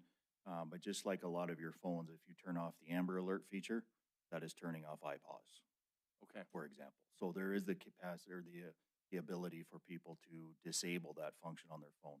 Doesn't mean it wasn't sent there, just means that they disabled it. Okay, and that's their problem. So I just would not want people to think that just because we only have 10 or 15,000 people in the county signed up on Everbridge, that the other in the county, 150,000 plus people are without any way to get these notifications. That's not the case. No, sir. Okay, very good. Thank you. Councilmember Rogers and Councilmember Tidswell, if you've got anything. Councilmember Rogers. Yeah, I guess this is more for Kevin since Chris is not here, but one of their essential responsibilities is coordinating with the public information officer to keep the media and public informed in the absence of apps and et cetera. And I guess I've mentioned this before, but this is just something that I think is really critical. I mentioned it directly to Chris probably, but just that position needs to be in the budget. And I don't know what that looks like, but that's hamstringing emergency services when they don't have someone that can actually communicate with the public. I mean, in an incident, there's two of them. They're going to be very busy, and so I just wanted to kind of mention that. Yeah, thanks, Councilmember Rogers, and yes, and then we rely on the police PIO and also the Public Works PIO to help in those situations without our own admin one, yes. Very good. Councilmember Tidswell, did you have anything? I mean, I'm good, Mayor. Thank you. Okay, very good. All right, well, thank you, Derek. We appreciate your being here, and we'll look forward to, let's get together regularly and keep us updated on this, if you would. That would be great. Sounds good. Okay, we'll open it for public comment. Is there any public comment on this item number 2? Any public comment on item number 2? No one's coming forward. So we'll close our public comment period and move on to item number 3. Thank you all. Yeah, very good. Councilmember Boyette just said he just signed up, and you can do that too. So very good. Our next item is discussion of litter in Billings. This was initiated by Councilmember Kennedy. Councilmember Kennedy, thank you. And our presenter will be our Public Works Director and Assistant Public Works Director, Debbie Milling and Jennifer Duray.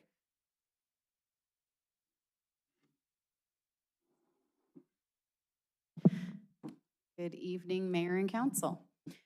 Yes, this was requested by Councilmember Kennedy, so we took some liberties with the scope, but it's litter in the city. So there's a few things that we'll hit on tonight. Primarily, South Billings Boulevard was one of the places you asked us to look into.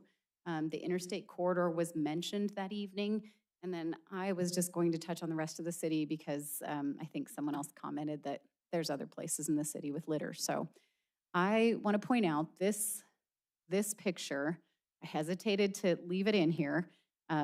It does not look like this ever anymore. This was years ago, and we have done so much work since this time.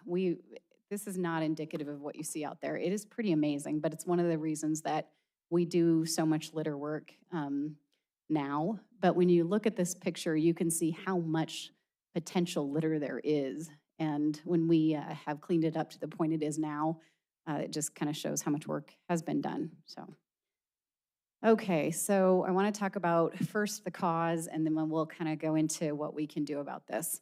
There are 3 major haulers. There are more haulers, so like the City of Laurel hauls. We have some private ones. We have several agreements with different haulers, but the major 3 are McKenzie, Republic, and us. We have talked with McKenzie and Republic, and I'll get in this in the next slide, but this is a big thing for them as well, and it is for us. But you got your haulers. So those are people that are picking up garbage, whether it be commercial, whether it be roll-offs, whether it be residential. All of those are the major haulers. Individuals are those people coming up to the landfill on Saturdays or Fridays with your truck or your trailer and coming up. And having those loads unsecured is one of the other causes. Containers in the city being overfilled and not bagged.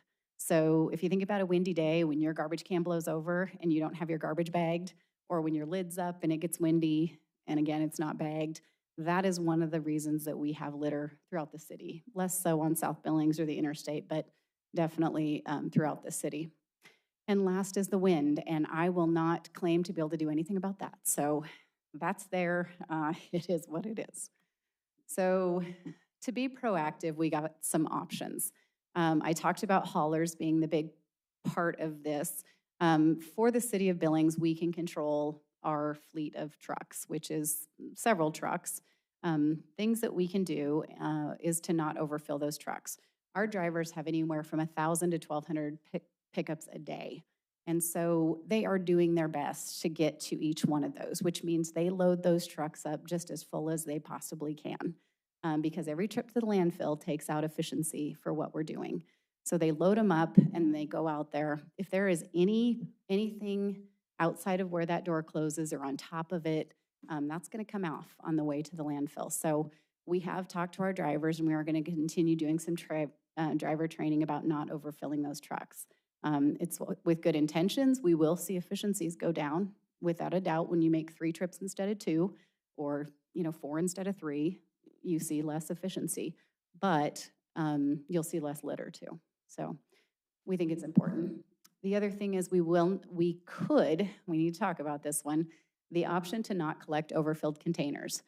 As all of you know, we were talking about it in our office, and it was misconstrued as direction instead of a discussion. And we went out, and I think Copper Ridge was the lucky subdivision that had many, many, many, many red tags that day and a lot of containers not picked up.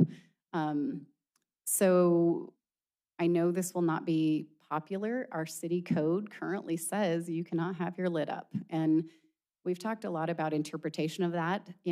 I could go around the room, and if I said, what does a lid up mean to you? What does it mean up to you? It is going to be different for everyone. And it's going to be different for every one of our 50-some drivers. And so the question is, how far is too far?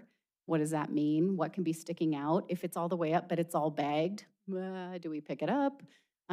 There's a lot that goes into that line. It's not quite as cut and dried as pick it up, don't pick it up. So I put that on there because that's one that we've talked a lot about internally and here. And I'm going to show you a couple of videos because I hope. So this is a video of a truck trying to pick up a lid that is slightly raised with garbage.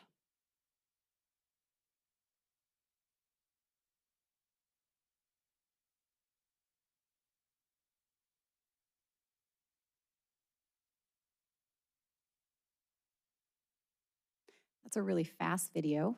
We're going to slow that down if that gets out, but you can see that it can be up just a little bit, and as soon as you pick that up, it's flying off the side. This video is great. This went out on our social media site not too long ago to talk about having your containers 4 feet apart, and also why we can't pick things up that are out of the top. I know this is a good one. This was actually Councilmember Neese's house. Okay. Anyway, so those are videos that we're trying to put together. I think education is a big part. I think a lot of people in our community don't like litter. And if they know that having their container up or having their garbage not bagged is going to contribute to this, I think we can maybe start from that point too, just some education and try to get some compliance that way. We'll keep you posted as we kind of have those conversations further. I think it's weighing how much we care about litter versus how much we are concerned about the public's perception of service and that sort of thing. I can tell you I have a different hauler, and if our garbage lid is up even that much, they will not pick it up. So I've learned to live with it.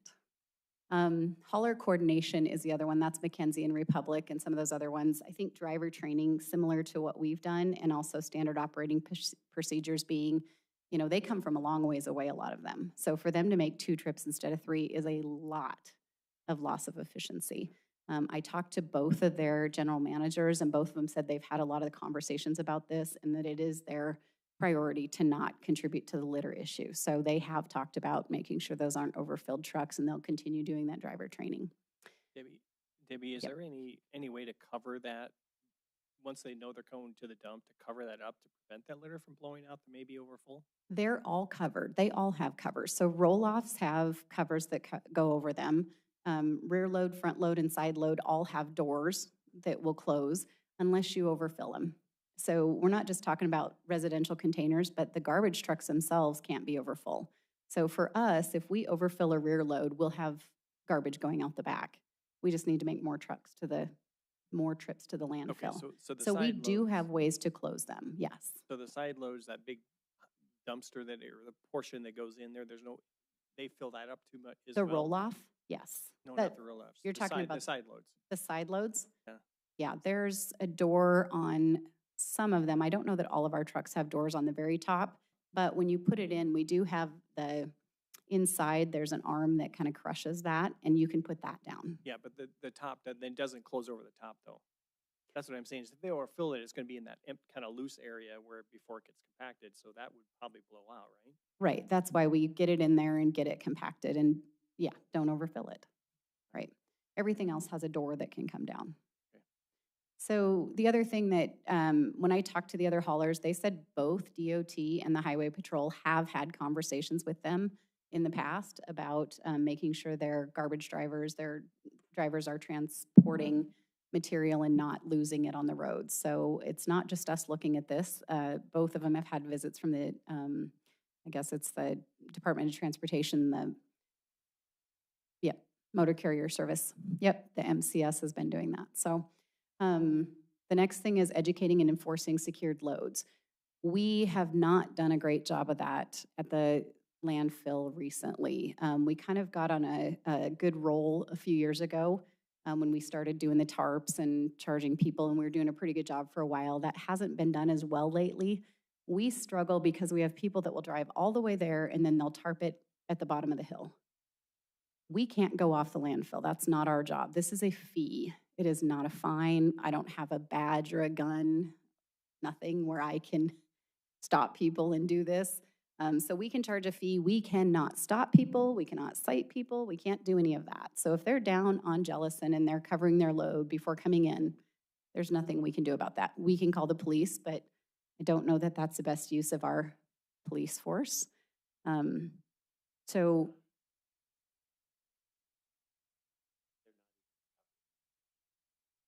some are not, yes. So we are increasing our fines at the landfill. I think in the last month, we've been notifying people that have come up, hey, starting August 1st, there will be it's not a fine, it's a fee. It's an uncovered load fee is what we're charging. And so we have been notifying people and we are charging. Jennifer can talk a little bit more about what she's seen at the scale house the last couple of days. That? Go ahead. It's go ahead. It is $40 for city Billings, 60 for outside of city, and it'd be $80 for state or Wyoming, anybody in Wyoming. Is that something we can change? It is by council resolution. The next thing is educate on bagging garbage, like we talked about. Our community we have done this in the past where we send out some things and say, please bag your garbage. I think people don't see the reason behind that a lot of times. So I think if we do a better job of explaining the reason, that could help. But really educating the public on making sure their garbage is bagged. And then just a grassroots effort. I mean, our community needs to care about litter. And then we need people like Bright and Beautiful to hold events and to maybe do education.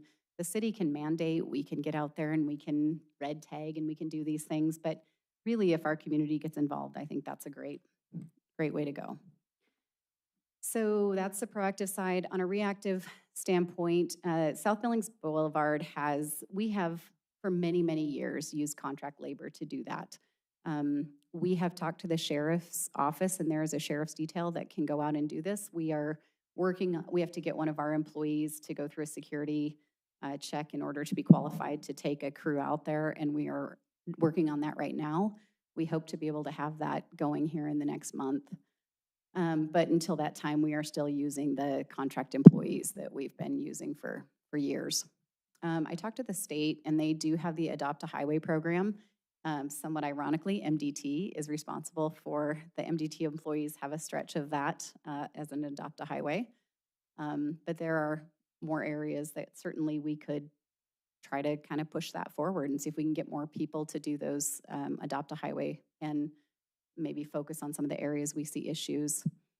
We do have sweepers, both MDT and the city has sweepers. Right now, we are splitting that every other week, one of there. And so we do it a couple of times a month and the state does it a couple of times a month.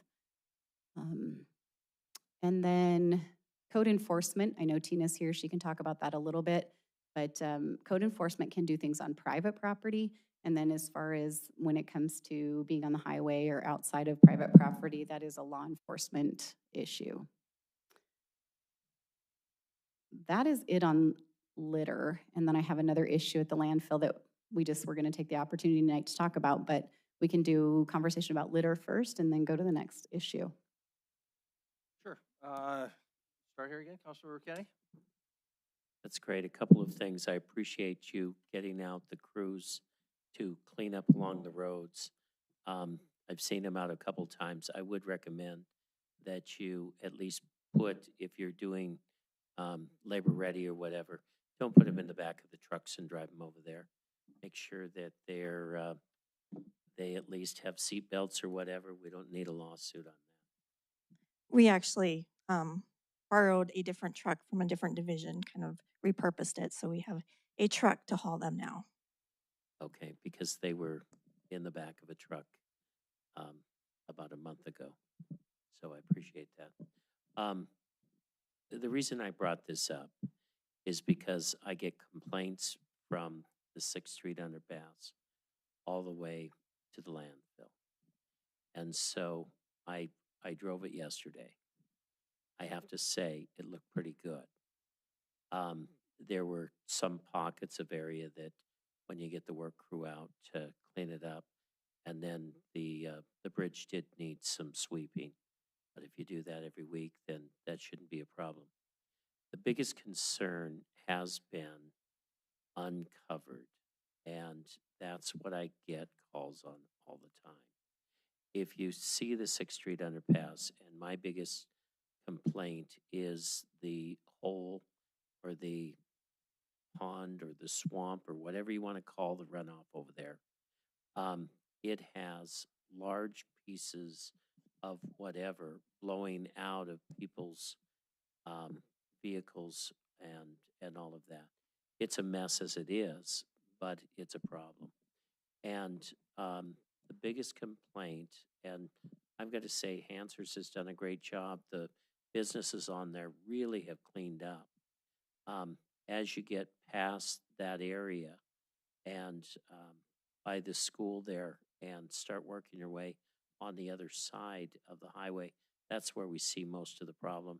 I think that's where it's blowing or whatever, uncovered loads. So if there's something that we can do with that and help the folks that are along there. The other thing that we had the Department of Transportation at the Southside Task Force last week, and we talked to them. The one thing we wanted to talk about are the weeds and the whole thing around the overpass and all of that.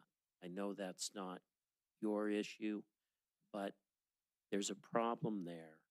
What belongs to the state, what belongs to the railroad, and what belongs to the city of Billings?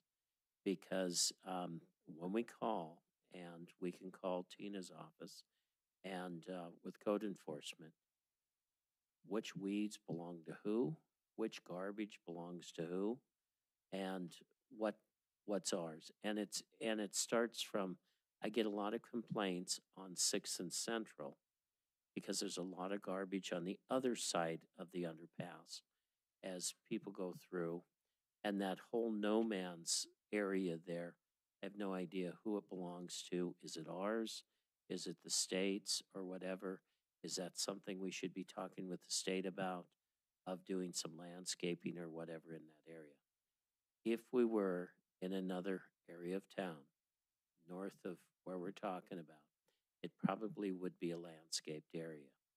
Since we're talking on the other side of the tracks, it doesn't seem to be it just stays there. And the weeds grow until I make a call, until Councilwoman Rogers makes a call or whatever. But we'd like to know who is involved in those areas. We're also working on a project for the swampy area and the drainage area of working for a conservation district grant to try to clean up that area, since the highway department said they don't have the money to do that. But what we'd like to do is start cleaning up that area from 6th and Central.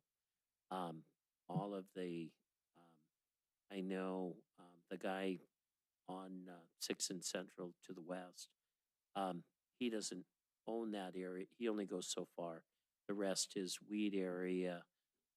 There's a lot of folks that sleep underneath the overpasses and leave a lot of garbage and everything there all the time. So those are areas all the way to the landfill. We'd like to, if we knew who owned what, we could direct our calls and questions to whoever it is. So those are some concerns. I've heard it over and over from the Central Terry folks. I've heard it over and over from the folks on the south side. We really do want to clean up that area, and it looks really bad. And Burlington Northern will say, well, it's a railroad yard. I don't care. It's right in the heart of that area, and it looks terrible. So I wrote down that I'll send you a map with property ownership for that area. That'd be great. Okay. Thank you. Very good. Councilor Ashleiter? Councilor Rogers? Councilor Owen? Councilor McGulick? Councilor Tidswell? I'm good, Mayor. Thank you. Councilor Ripsis? Yes, thank you, Mayor. So I like this picture. It looks like the gas station at the corner of Central and Shiloh, but it could be any number of gas stations around town. Because I don't think most of the litter around town is from our trash haulers. It's gas stations, car washes, uncovered, trash cans in those areas that just blows all over the place. People, open their car doors, stuff blows out, blows into the ditches like this. We've spent several hours in the ditches cleaning these kind of things up. Soda stations are some of the worst. How do we get on this? This is city property. These are ditches that we have to maintain. How do we deal with, and this might not be your area, I get that, but I'm looking at Kevin or I don't know, Tina or somebody. How do we get on what is probably the real source of litter around most of the community that's not, garbage pickup? How do we hold the gas stations, car washes accountable for trash blowing off their properties into ditches? What can we do? Can we use the money that we're going to collect from Uncovered? Can we have to do a litter education campaign? Can we have a contest between the police department and Public Works to see who can raise more money from giving people with uncovered loads? How do we get after this? So, Councilmember Rupsis, I think education is the first part, and then to determine, where is the trash coming from, like you said, because I don't know the answer to that one at this point of who's the biggest contributors to it. So we'd have to do a little bit of education on ourselves first, and then I think education campaign would be the next step there. Okay, I think if we start with Bright and Beautiful, pretty much anybody who's probably volunteered for that over the years will tell you gas stations, little single serve alcohol containers, twisted teas are very popular to leave on the side of the roads. It's not hard to understand where it's coming from. I think we just have to have some initiative or some ambition to actually solve it. And so an education campaign combined with fining and some type of enforcement would be much appreciated. Very good. Councilor Renese? Thank you, Mayor. When it comes to the fee, I think I mentioned this to you before privately. I think that $40 is a pretty small amount. And I appreciate you like giving people a warning, especially since we kind of hadn't been enforcing it for the year after it first came out. But do you keep track of how many times when someone, doesn't have their load covered, you warn them? Is there a way you're tracking that so that the next time you know to assess them the fee? Councilmember Neese, no, we're not tracking that. It would take a substantial amount of time, from getting the traffic through is what we're really trying to do right now. But we've been giving out flyers as they're leaving for the past a little over a month now, letting people know it's coming August 1st. So there are no more warnings at this point. Okay, so they've been warning for about a month. How many people have been warned that their load has been uncovered in that month time? Councilmember Neese, we're not counting the number that have been uncovered at this point.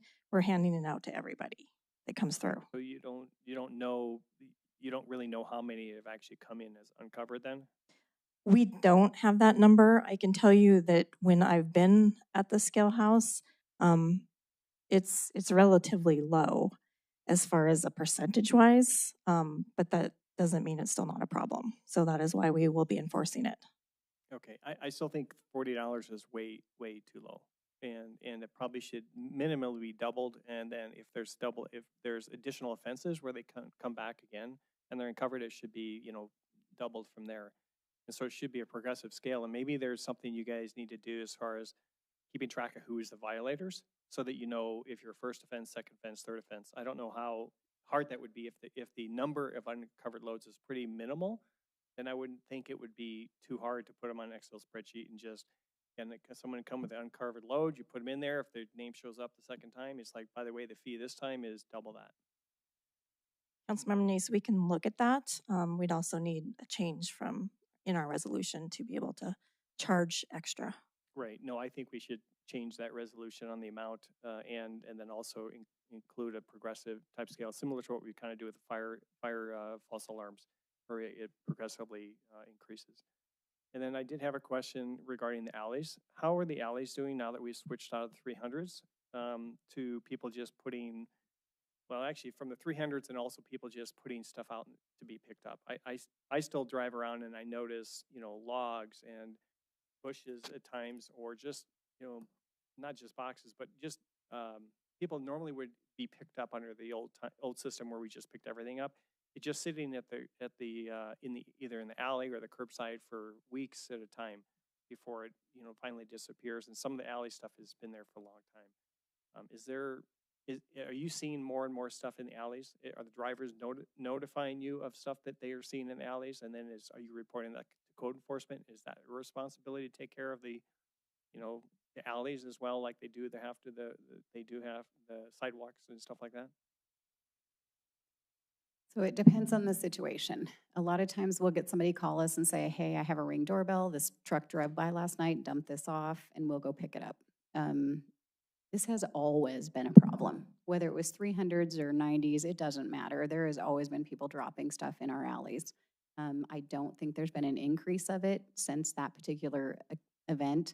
If we have somebody that calls us week after week and we're like, pretty sure you're dropping that in the alley, our guys just have to kind of figure that out. If we do have an issue, we talk to code enforcement about it, and they will work with us on those things. Okay, so if someone is dumping something in the alley and someone reports it, you're not charging that property owner, you're able to pick it up for him? A lot of times we'll go pick it up unless we have reason to believe they're the ones dumping it. Okay. And every once in a while we'll find something and it'll have a name or an address on it that we pick up. So I probably gave away our secret there, but sometimes we're detectives and we figure out where it came from. That's right. Okay. And can I add to the unsecured loads? We talked quite a bit about it.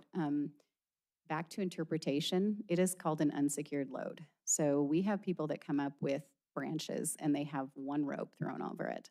They're saying, well, that's secured. And then we have other people that come up and they have a tarp with, bungees every foot, and they say that's secured. We are going to struggle this next month with these unsecured loads, and what the interpretation is. We will get a lot of arguments. So we expect, it sounds good to talk about it here, but in reality, these changes are really tough. And so we'll continue to, I think, get better and consider these things where it's escalating. But I think the first thing we have to do is be consistent on our enforcement. Yeah, I think you and I talked about this a while ago about the unsecured loads, because you got someone bringing in a trailer full of branches that is, like you say, one rope, and it's enough because these are huge branches and they're not going anywhere. Or it's just some leaves going off the side of the road and they're biodegradable. You don't notice that, versus someone has a bunch of trash that is blowing paper and stuff like that. So there is going to be probably some leeway your staff is going to have to deal with. Same thing with the garbage can lids. You mentioned that. Again, I make sure my garbage line lid is closed. It has to close. If not, I make sure it's compacted so it closes. So that's the kind of thing I think, again, whether or not it's, the drivers are gonna have to make that decision too. But what we don't want to see is like we saw in the video. And even if it wasn't that much, we saw trash fall out even before it even came to the truck. We saw trash falling out of that. So those are the ones where the driver needs to tack and walk and drive on by. And if they have to come back, then there's an additional fee. And so, yeah, I don't envy your department, because this is a change, and it's something that you have to administer in the best way we can, and hopefully we don't get too many complaints about it. Very good. Thank you, Councilmember Boyette. Debbie, can you go back a slide to the white pickup truck? There you go. Yes, I was going to say it looks like yours, but so let's say I'm that white pickup truck and I show up, okay? And I show up at the scale there. What's the procedure at this point? That white truck with the stuff hanging on. What are Yeah. you going to tell me I'm the driver? And I think you can't see it in this picture, but there is a rope thrown over this. No, but I mean, I'm showing up at the scale with that truck looking Right. like that. So what are you going to do? And that's what I'm saying. There's a rope thrown over this. You can't see it in the picture, but that person's going to argue that they're secured. We're going to doesn't- say this is not a secured load. So what? And we're what going do to, you- yeah. Is there a fine there? Do I have to buy a tarp? What is the procedure? it looks like it's hard to tell the plate, probably on purpose. We probably didn't show it on purpose, but if it's within the city limits, they would get a $40 fee, unsecured load fee. If it's in the county, we'd get a $60 unsecured fee. And then we would, I don't know if we'd track it. That's what we have to figure out, is if we're going to track those. We'll certainly track the number of them, but I don't know if it goes to the person's name or how we're going to do Yeah, that. but I just sent this truck up with Kevin's 18-year-old kid, and he doesn't have $40 with him, okay? The other thing is, can I just say, to heck with you, and turn around and go and dump it down the street? Because if you start raising the prices to $80 to $100, I'll just go down to Roy's house and dump it in his alley. I mean, I'm just, the reality of this is at some point that the penalty doesn't serve the purpose for what we're trying to do. And if you get the penalty too high, I would say they wouldn't even come up there. They're just Right. going to go right away. So I think in some point we're relying on people being human. I mean, most of us wouldn't go dump it at Councilmember Nice's house. If I knew where you lived, maybe, but. But at some point, the money is going to ruin the whole purpose. Absolutely. So I think it is a fine line. When you ask the question, that's one of the things Jennifer's been working on with the scale house. We're not going to get in fights. We're not going to get, if somebody comes up there and this is absolutely not, and they turn around or they go dump it without talking to us, we'll take their license plate. We'll follow up with them afterwards. But our scale house, people are not going to get into fights over this. We'll figure it out on a case by case what happens. Yep. Debbie, just a few comments. And first of all, I'm glad you clarified, we do not have an ordinance that requires covered loads. We have an ordinance that requires secured loads, and there's the definitional question there, of course.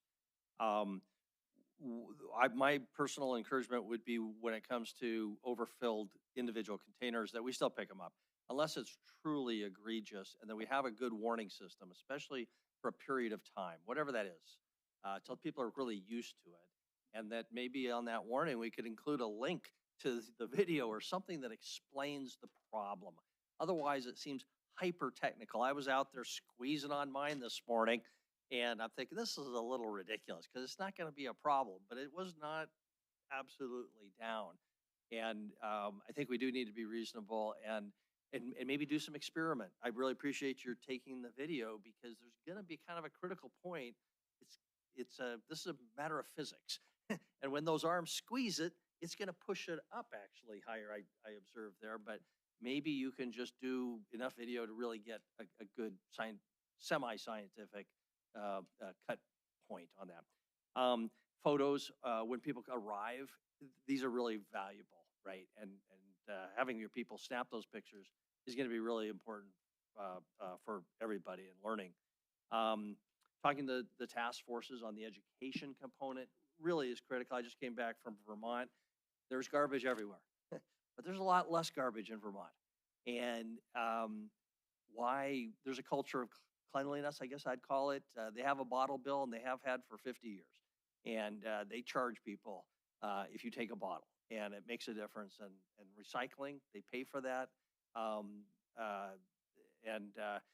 The chamber distributed some information today about the Don't Mess with Texas campaign that's been very effective in getting people to change their behavior. Because I would agree with Councilmember Ripsis, and I appreciate what you're doing to try to cut down what we can control, but at the end of the day, a lot of it's just come from people throwing the McDonald's bag out the window, and we all know that. So enforcement, absolutely.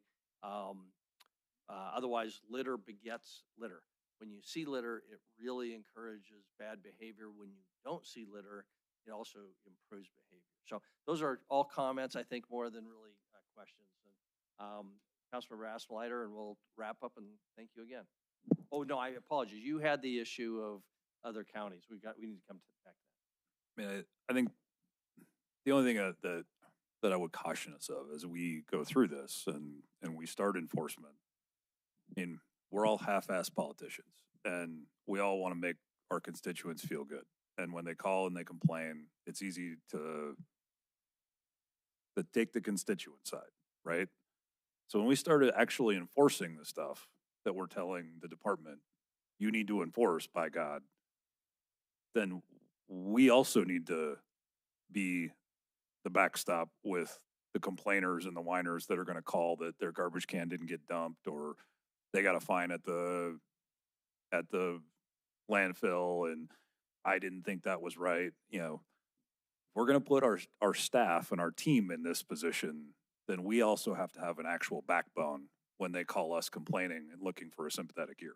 And you know, I would just caution us all as we go down this road. And I think it's the right road to go down, but we all need to have a backbone when it comes to this issue as well, and not let the staff be the scapegoat for a policy that we put in place.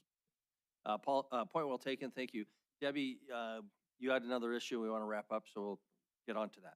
I do. So in the course of, most of you know that our solid waste superintendent went on to another job. So Jennifer and I have been filling in. She's been doing the landfill. I've been doing collections.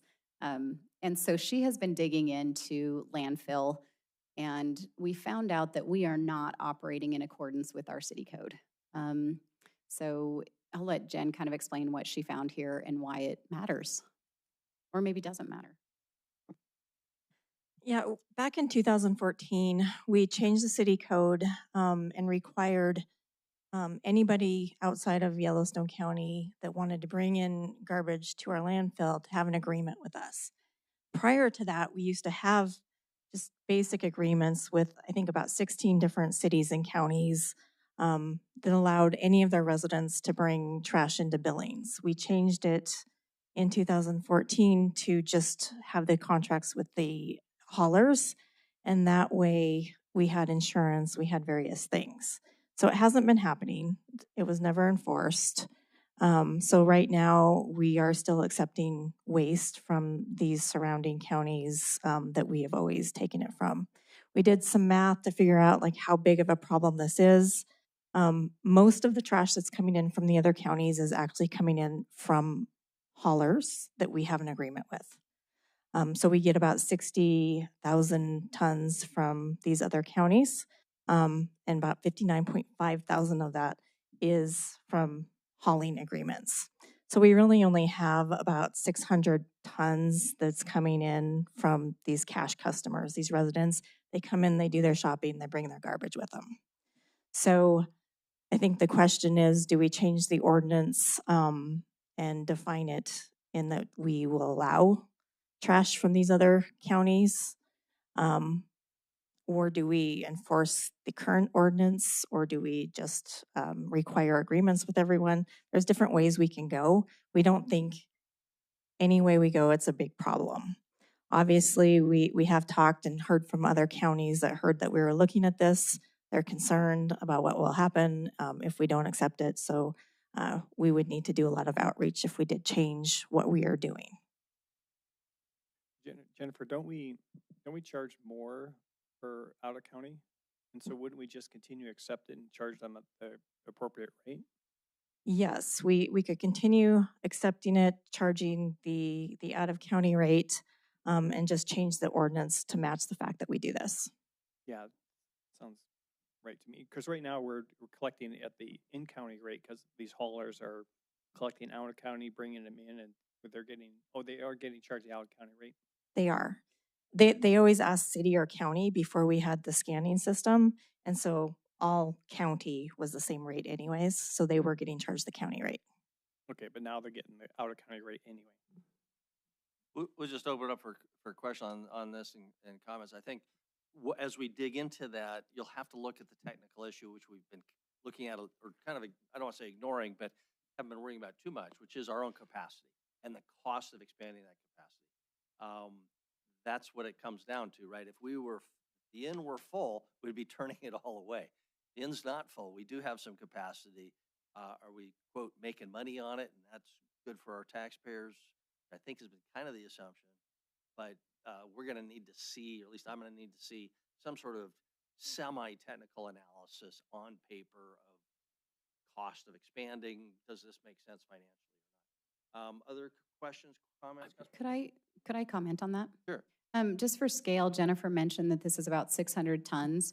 We do 350,000 tons a year is what we accept. So 600 ton of 350,000, it is a rounding error. I mean, it really is not. So that's a quick analysis. And that's 600 tons, just to make sure I heard correctly, are primarily from commercial haulers bringing in trash from outside Yellowstone County. No, 60,000. Is that the right number? 60,000 is from haulers. These are people in their pickup that come in. We don't have an agreement. They're just somebody that has a place out in Carbon County that brings us a pickup full of material. And that is 600. The haulers have agreements. So that is not what we're talking about at all here. So when you think about the city of Laurel, they have an agreement with us. You think about all these other haulers, they all have an agreements. This is just the 600 ton that are from people with a pickup truck that according to our ordinance, they can't come to the landfill right now. And that really is the only problem is the guy in the pickup. That's it. Okay. Councilor McKinney? I would just say, like Councilman Member Neese said, we just need to fix that so we're legal on there. So just look at that. I don't think that proportion is a lot to affect us and going forward. I just had one other question. On the, and it starts in the spring, but some after windstorm, after a lot of branches down and everything, you've got a line all the way out to the road. Is there are you going to start letting the our trucks go through and then go up on the hill and dump? Are we going to do that so the line is not long? So we have been getting the kiosk working for our own trucks, which we will begin to start using, getting a second kiosk for our side load trucks. We do need to expand our pavement area so that they have room to go onto the scale and around, and that they're not waiting in line. And then we're also going to be rolling it out and expanding it to our contract customers like McKinsey and Republic to kind of get those lines down. Okay, thank you. Other questions or comments on this topic? Otherwise, we'll just stay tuned, I guess, for staff to come back to us. Right, we'll come back with an ordinance and that way now you know about it. Okay, all right, we'll open for public comment on the issue of litter in Billings. Item number 3, Mr. Nelson. Kevin Nelson, 4235 Bruce Avenue. So the 300 gallon, the big ones. So I don't know how many were here. So Public Works come in and says, we're gonna take out the 300s and some town is gonna buy them. Well, if you've ever been up to the landfill, you go up to the brush pile, there's, I don't know, thousands of 300 gallons just sitting there in the field. So they didn't get bought. So my question is not every town and not every place in town can accommodate a 300-gallon container, but the ones that can, why can't we have them back? Because we could close them. And that would eliminate part of the problem, it seems to me. The other question I had is every fourth Thursday, at least for us, we got to put our cardboard out. But that's not, we don't band it, we just set it out. Hopefully somebody gets there before the wind does. And I'm just curious, how well is the cardboard program working? Is it even worth the effort to pick the cardboard up? It doesn't even make sense. I don't know if you've ever revisited that, but and then people are sort of lazy. Would it be too much of a liability if we found some public spots to put short roll-off containers in where people could just show up in the park, corner of the park, and dump the furniture in? I mean, so much of this stuff, the big stuff just gets thrown and then somebody else has the responsibility to pick it up. And I don't know if that's just too much liability to have because they make them little short roll-offs. They're small and you could just back up and throw the stuff in. Maybe that would encourage somebody, rather than throwing it in the alley or someone else's backyard, is to go and dump it. I don't know. Something to consider. Thanks. Very good, thank you. Is there any other public comment? I'll ask staff to comment on those, 'cause I'm sure there's people listening, even though we don't get into a dialogue here typically, but on those points. Hi, Amy Aguirre at 1504 Lewis. In terms of the litter issue, I would encourage city staff to consider a campaign to encourage recycling. I think if homeowners and all residents of Billings were recycling more of their materials, their bins wouldn't be overfull so often. So there could be a lot of work done around messaging to encourage residents to use recycling efforts. Thank you. Very good, thank you. Any other public comment on this issue?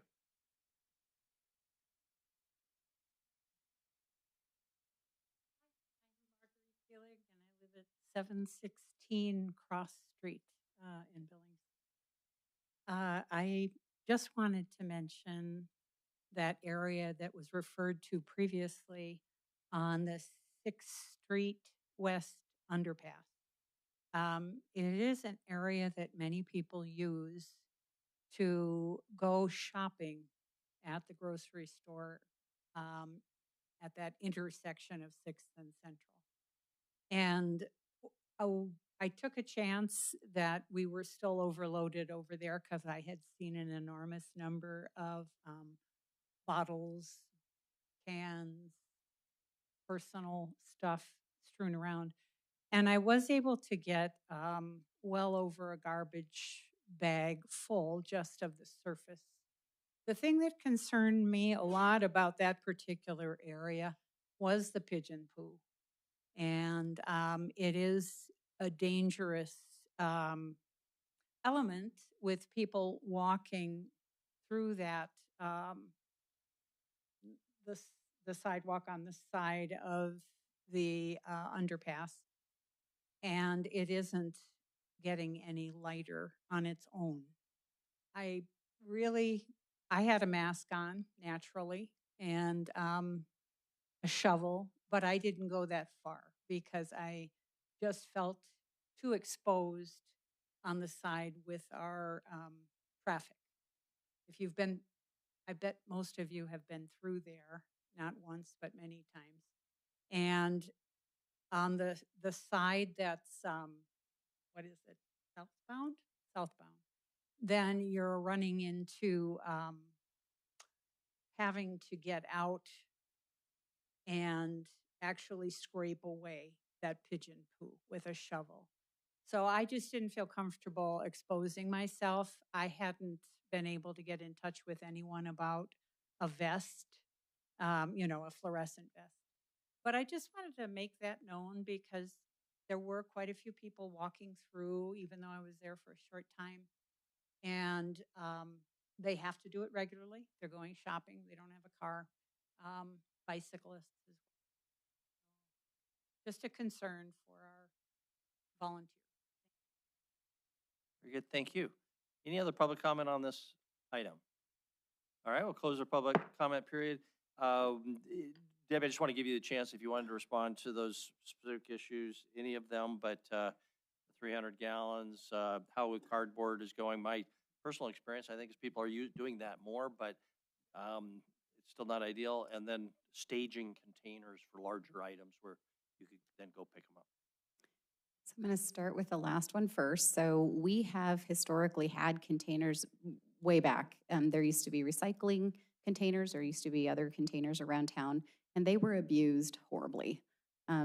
So we have talked about it several times, even when we do limbs and we do some of those other things, Christmas trees, you almost have to man them. It's just a really tough, it's a tough thing to just make it available. The other thing is, if you look at services that we provide, there's no other service where you either pay for a service or you go use a free one. So if we put containers out, there's going to be a lot of people that are like, well, instead of getting a big one for my house, I'm going to get a little 64-gallon one, and then I'm just going to go dump it in the free spot. And I think we have to be a little bit careful moving that cost to everybody, because at the end of the day, someone pays for it. I mean, there is going to be someone pay for it. We have to have drivers go pick it up, that sort of thing. So in an effort to continue matching services to the cost when you use it, that's why we have done it how we've done it. That was the last one. Cardboard, I think you're right, Mayor. It kind of ebbs and flows. There are certain parts of town that we are seeing. I talked to the drivers today, 30 to 40% of people are putting their cardboard out. There are some parts of town that we see 10 to 15% maybe. We know the monthly schedule is not ideal. Holding on to your cardboard for a month isn't great. When we want to talk about cost of services, it really comes back to that. We can run it weekly, we can run it bi-weekly. One thing that we're looking at, and I don't want to get too much excitement going, but if we can find a way to compost the cardboard, we could put it in with our green waste. And so we've talked about being able to combine cardboard and green waste if we can appropriately handle it. So we're kind of looking about whether we can do that. That would be an amazing thing to go that direction, I think. So stay tuned on that. We'll let you know. And then as far as 300s, I don't know that we need to revisit it because we had many work sessions about this. The 300s had a lot of issues. Injury to drivers, injury to people when the wind took those lids, the difficulty in if you had one person that filled it for your alley, you didn't have any garbage available to yourself. So all the reasons that we did it are the reasons that I wouldn't put them back. I think it was a tough change for a lot of people, but I do believe the majority of people are enjoying having their own container. Very good. Thank you very much. Appreciate you guys being here. And we'll look forward to further reports. Councilmember Kenny? I don't have a question for you two. I do have a question for Tina.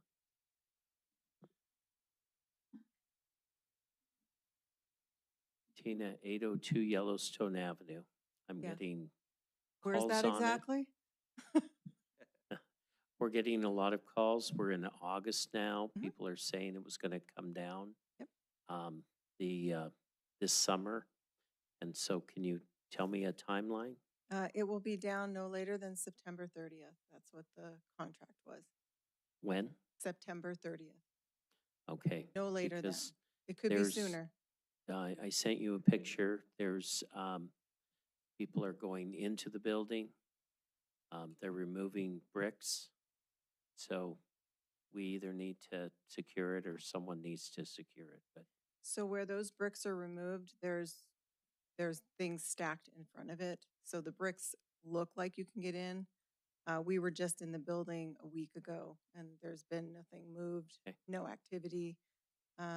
We do keep it secured. My staff goes over there and cuts down any grass or whatever that's in the boulevard. We make sure that it's maintained.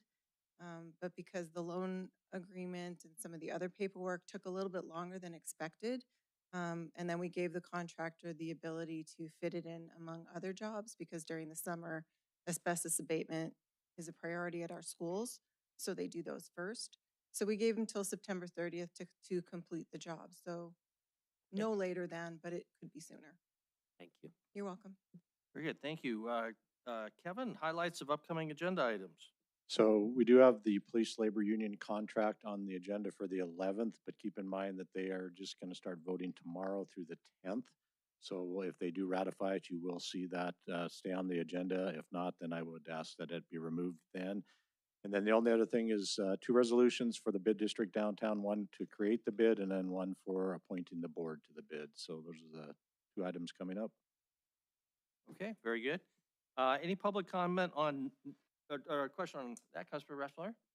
Mr. Mayor, I preemptive, we can talk about it Monday. I'm a little concerned that we put 3 nonprofit representatives on the T-bid board or on the bid board. And they're not tax-paying entities. Certainly they have an interest, but it sure seems like we should be filling that with people that pay into the bid, not people that don't. So something we can talk about on Monday, but that's going to be a concern that I've got.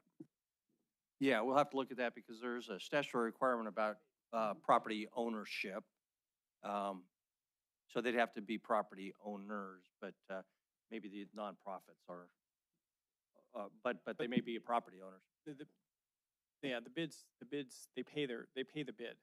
So they're, even though they're not profit, they're still gonna pay. Well, I think the statute requires that they be property owners. But yeah, they would have to pay the assessment. Okay, but we can talk about that, but thanks for alerting us to that. Any public comment on non-agenda items?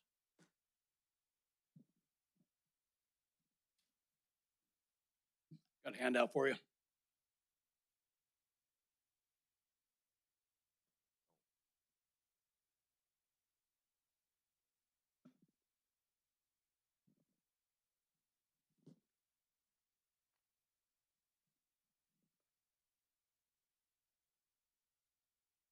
Kevin Nelson, 4235 Bruce Avenue.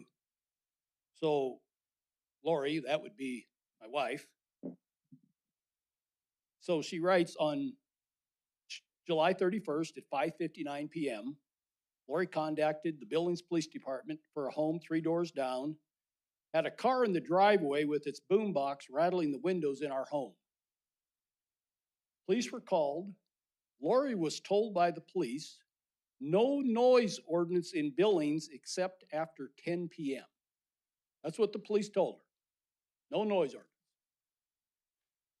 So if you flip the page over, that's current code. It states no driver or occupant of a motor vehicle on any public or private property shall operate or permit to operate a sound amplification system within the motor vehicle so that the sound is plainly audible at a distance of 50 feet or more from the motor vehicle. Nothing about time. Plainly audible means words and phrases need not be discernible. Bass reverberations are included. Standards shall be by auditory senses.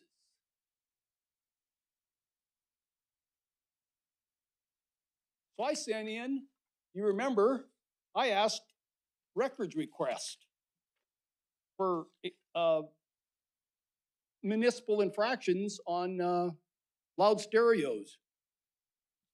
In 2024, there was 1 ticket wrote, 1, and a warning. So my question is where's the breakdown? Is St. John not in, but not competent? Don't get in trouble here. Is he not in? Do not these officers know the law? How many of you just drove in tonight and had a car stereo beat the dust right off your dash every day? But we write 1 ticket in 1 year. When the law is clearly wrote, it went through legal, must be legal. Hell, it's a damn law. But we can't get any enforcement. You pull up to these damn stop signs, traffic lights, You got that piece of trash with his car stereo banging away. You can't get away from it. There's no escape except to sit there and damn take it. But we get no enforcement from this off the Billings police. None. My question would be, why don't you drag St. John in here and ask him, why aren't you seeing that these officers are enforcing the law? Pretty simple. Thanks. Very good. Thank you. Thank you for calling our attention to that. And we will definitely be in communication with the Billings Police Department about statute because it looks pretty clear, or the ordinance. Very good. Thank you. Is there any other public comment? Seeing none, we are adjourned.